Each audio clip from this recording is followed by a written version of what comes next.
আসসালামু আলাইকুম প্রিয় দর্শক এবং শ্রোতা, যেইখান থেকে আমার এই ভিডিওটি দেখছেন সকলকে জানাই আন্তরিক শুভেচ্ছা ও অভিনন্দন। আপনাদেরকে আমি আজকে এমন একটি তথ্য দেব, যেই তথ্যটি ইতিপূর্বে কোনো মানুষ আপনাকে দেয়নি। চলুন কথা না বাড়িয়ে আমাদের ভিডিওর মূল পয়েন্টে চলে যাই। দয়া করে ভিডিওটি আপনি শেষ পর্যন্ত দেখবেন। নারীদের জ্বালায় বাসা বাড়ি, অফিস আদালত, মাঠ ঘাট, স্কুল কলেজ, কোথাও কিন্তু আমরা পুরুষেরা নিস্তার পাই না। আমরা যেখানে যাই শুধু তাদের দ্বারা নির্যাতিত হই। তারা মাঝে মাঝে আমাদের প্রতি এমন কিছু অবিচার করে থাকে, যেটা আমরা কাউকে বলতেও পারি না, মেনেও নিতে পারি না। এমন এক যুগ আসলে রে ভাই, পুরুষ হয় নির্যাতিত, কিন্তু কেস করে নারীরা।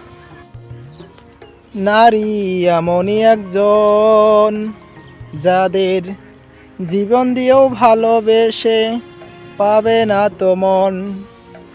মেয়েরা এমনই একজন, যাদের জীবন দিয়েও ভালোবেসে ভরবে না তো মন।